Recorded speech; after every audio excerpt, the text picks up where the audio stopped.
After years of scouring the ocean floor, a treasure hunter with a simple motto. Today is the day.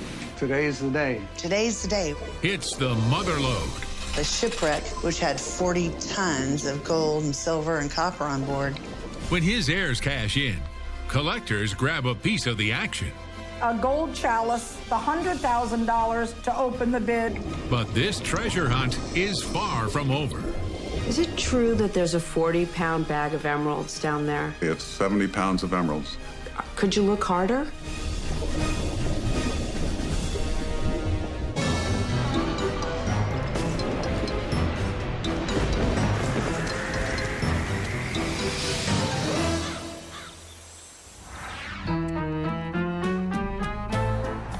I'm Jamie Colby, and today I'm driving into Key West, Florida, in search of treasure. You know, years ago, Spanish galleons and pirate ships sailed upon and sank in these waters. More recently, the island's been home to the heirs of a man who became rich and famous searching for the treasure left behind. My name is Taffy Fisher Apt, and I inherited a wreck. I mean, literally a wreck. A Spanish shipwreck. It's an incredible archaeological find, and we keep bringing up more treasure all the time. You must be Taffy. Welcome to the Mel Fisher Maritime Heritage Society. Taffy's father, Mel Fisher, salvaged tons of treasure from the sea. Oh, yeah, solid gold. This is an emerald cross and ring that was found in 1982. Some of his most precious artifacts are in the museum he founded here in Key West. He must have loved the adventure. He did. He was an awful lot like Tom Sawyer. Tom Sawyer had the Mississippi. Indiana native Mel Fisher dreams up his childhood adventures on Lake Michigan. He would go to the lake and he made a dive helmet out of a bucket. How did that work out? He said that it didn't work at all. In World War II, Mel joins the Army Corps of Engineers. Over in Europe, one of his jobs was building latrines. But after the war, this Hoosier is fated for a higher, or maybe lower, calling. He met some gentlemen who were spearfishing in Tampa, and he was amazed that they could go down and stay underwater. They're scuba diving. Mel falls in love with the new sport. He follows his parents to California, where they buy a chicken ranch. A lot of clucking and feathers, but he's moving closer to his dream. He bought a compressor and started filling his own tanks. In 1952, a beautiful local girl named Dio Horton walks in and steps out with Mel. He taught her how to scuba dive, and they decided that they were going to open a dive shop. Together, they lead dive charters to explore shipwrecks off the California coast. Treasure hunting was really a passion for my father. It was full of romance and adventure. Soon, Mel and Dio have a thriving business in Redondo Beach. And 3 boys, Kane, Kim, and Dirk. My mother was trying to get other women to go diving, so she decided she was going to set the world's record for staying underwater. And she did. 55 hours and 37 minutes. As Dio put it, worst case of dishpan hands in history. She is pregnant at the time with Taffy. Were you born with a wetsuit? I was born with webbed feet. Eyeing bigger fish to fry, Mel sells the dive shop and moves his family to the Florida coast to become a full-time treasure hunter.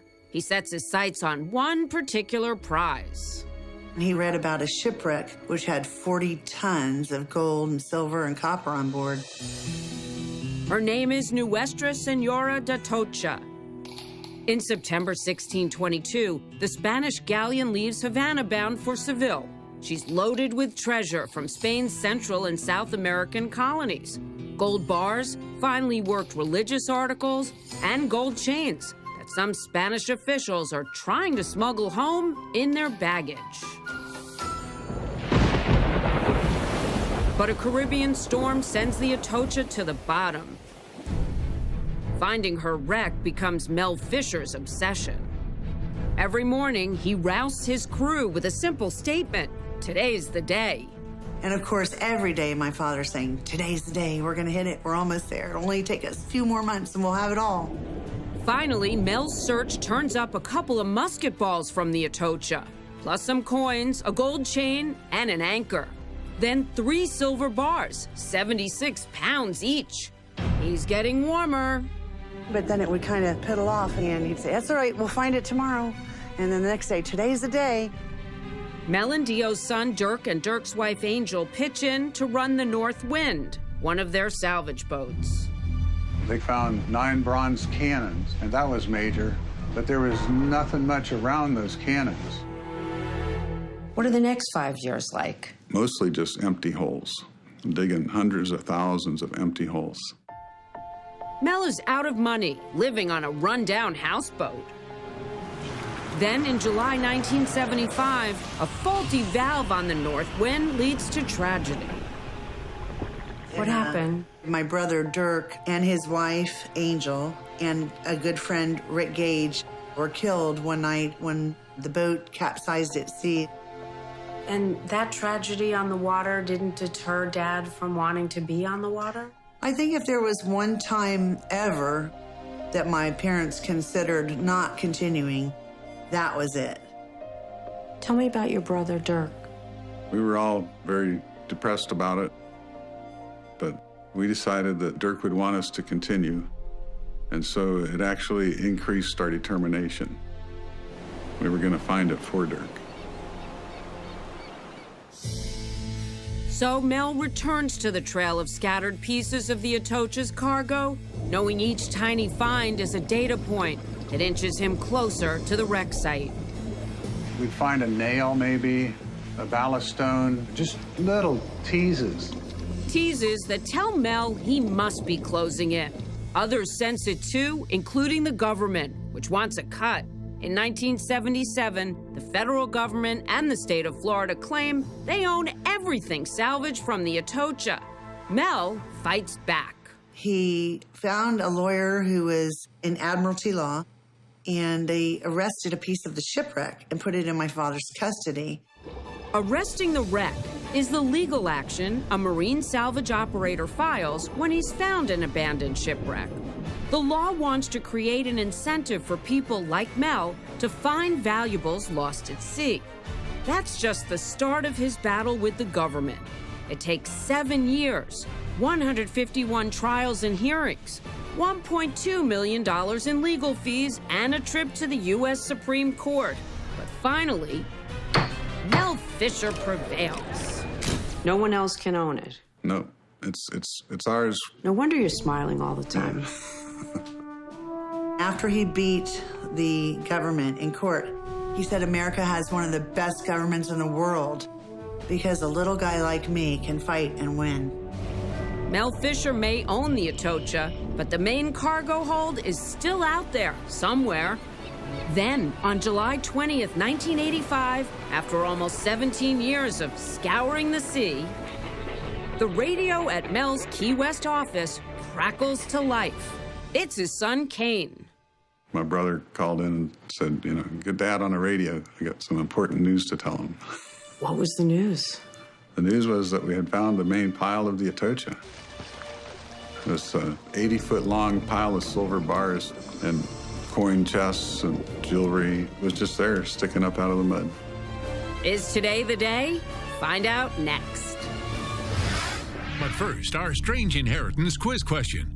How many sunken Spanish treasure ships lie undiscovered off the Florida coast? Fewer than 10, 40 to 50, or more than 200? The answer when we return.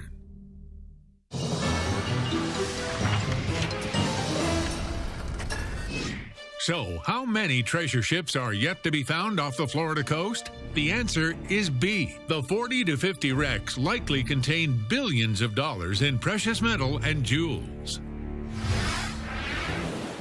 July 20th, 1985. Yes, this really is the day for Mel Fisher. After almost 17 years of searching, the treasure hunter finally discovers the main cargo hold of the Atocha, a Spanish galleon that sank off Key West in 1622. 55 feet down from us, there was this big pile of silver bars about 80 feet long. And then money chains, gold chains, about 6 pounds of emeralds. 6 pounds of emeralds. He's lived nearly 2 decades on the financial edge, been written off as a kook and a charlatan, and rededicated himself to his goal after losing a son and daughter-in-law to the sea. But now Mel Fisher has accomplished his mission. The value of what we found at that time was about $400 million. There were so many people who were doubters, but at this point, every magazine in the world came and wanted Dad on the cover. Mel even gets on The Tonight Show and impresses Johnny Carson with his favorite treasure, a 6-foot-long gold chain, which he likes to wear around Key West and show to kids. Do you have a favorite piece so far? Yeah, my favorite piece is a poison cup. It's a solid gold cup, and it has very beautiful engraving. And in the bottom of the cup is a mount for a stone. And if anything with poison was poured in the cup, the stone would change colors. Is that what you like about it, the story? Well, that, plus I found it myself. Mel's daughter Taffy oversees archiving the artifacts his divers bring up. So the fine jewelry obviously is right up my alley. This rosary is unbelievable. Yes, this is a gold rosary with ebony and inlaid. Oh. Mel salvaged thousands of Spanish coins like this one.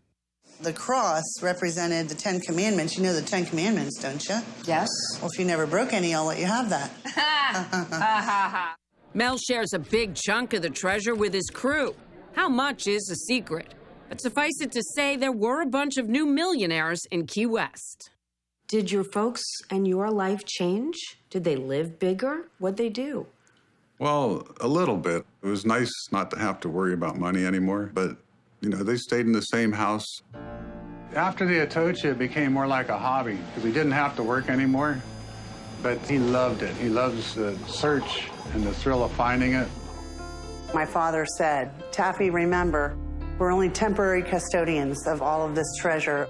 Hundreds of years ago, it all belonged to someone else, and then it was lost, and then we found it. And we've been custodians for a while, and hundreds of years from now, someone else will have it. Words of a man who relishes the hunt for treasure more than possessing it. In 1994, Mel Fisher begins a battle with lymphatic cancer. He continues to search for treasure almost to his last days. He dies at age 76 in 1998. What was it like when Dad passed? We had a big celebration of his life. We took his ashes out and put them over the Atocha site on Father's Day the following year. In 2009, Mel's widow, Dio, passes away too, leaving the treasure of the Atocha to her children. What is it like to inherit something that was underwater for 400 years? That's pretty strange. Yeah, it's very strange inheritance and very exciting at the same time. Exciting in part because before Dio dies, she tells her children it's time to begin selling off the Atocha treasure. Selling once, selling twice. That's next. Here's another quiz question for you. According to legend, a 17th century ghost ship called the Flying Dutchman is cursed in which way? The ship can never make port, whales batter the hull, or the crew is struck blind. The answer when we return.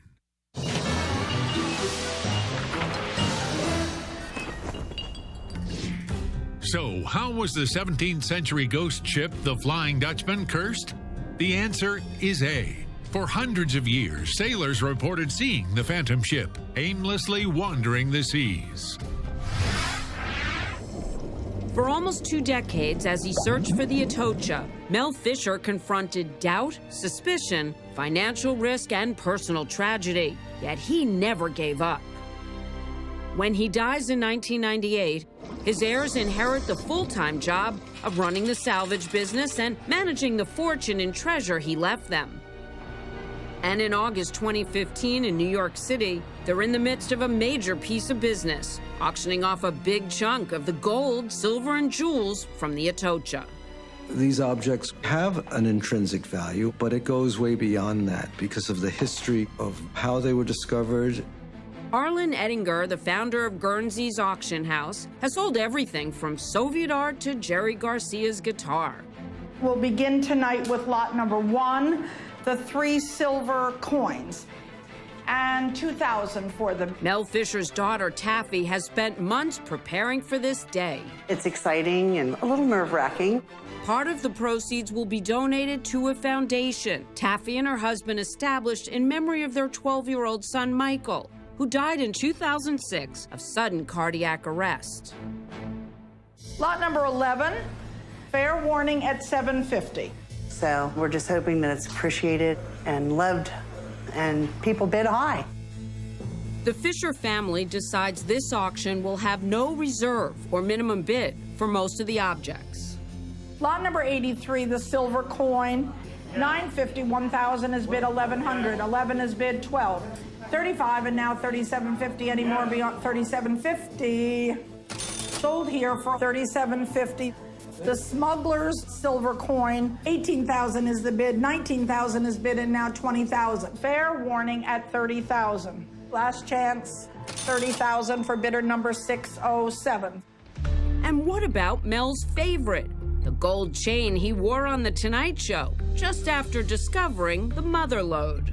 Selling once, selling twice, sold to the telephone for $60,000. Okay, lot number 51, the gold bar. $55,000 is bid and now $60,000.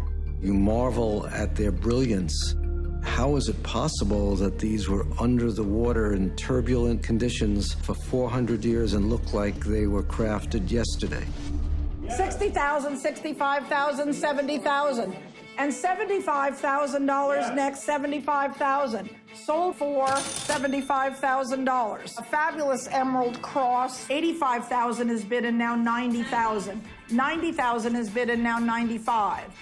Sold for $95,000. Now lot number 53, the gold disc. $60,000 is bid and now $65,000. $80,000 and now $85,000, and $90,000 is bid and now $95,000 on the phone. Selling once, selling twice, sold for $110,000. The gold chalice, $350,000, and $375,000 next. Sold here for $350,000.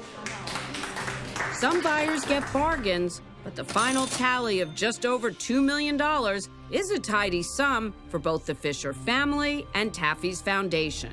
Some of the bids were very high, some of the bids were very low, but you know, everything's sold, so I don't have to carry anything home. Maybe we can save some lives, and maybe we'll just go out and find a whole bunch more treasure. A whole bunch more treasure, because wait till you hear how much Atocha booty remains beneath the sea. Excuse me? That's next. What's your strange inheritance story? We'd love to tell it. Send me an email or go to our website, strangeinheritance.com.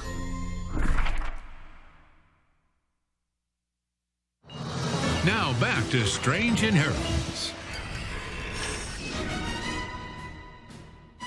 Their auction has just raked in more than $2 million, but Mel Fisher's heirs are not done searching for treasure.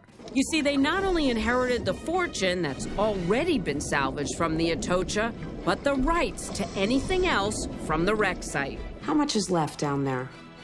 $250 million What? worth of treasure. Excuse me? $250 million worth of treasure. Mel used to say, today's the day. His kids predict there will be more days ahead. I saw the sunset last night, and there was a green flash. That means we're going to find a big pile today.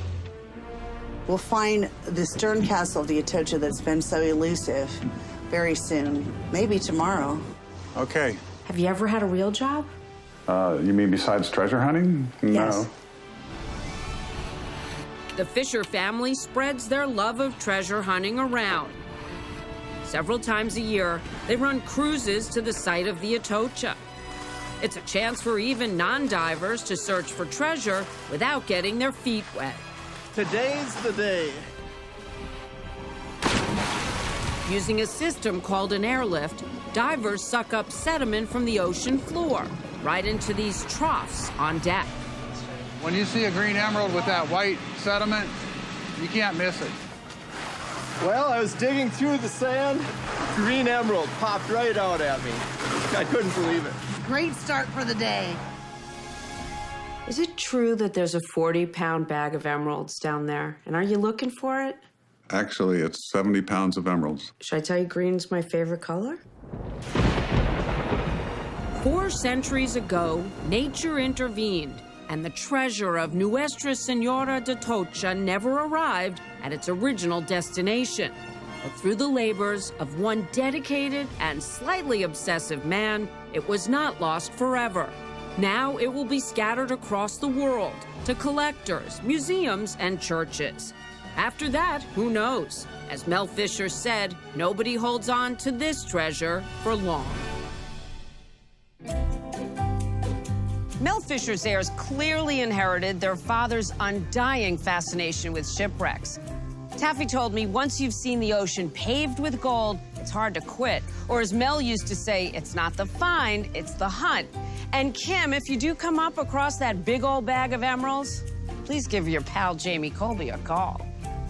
I'm Jamie Colby for Strange Inheritance, and remember, you can't take it with you.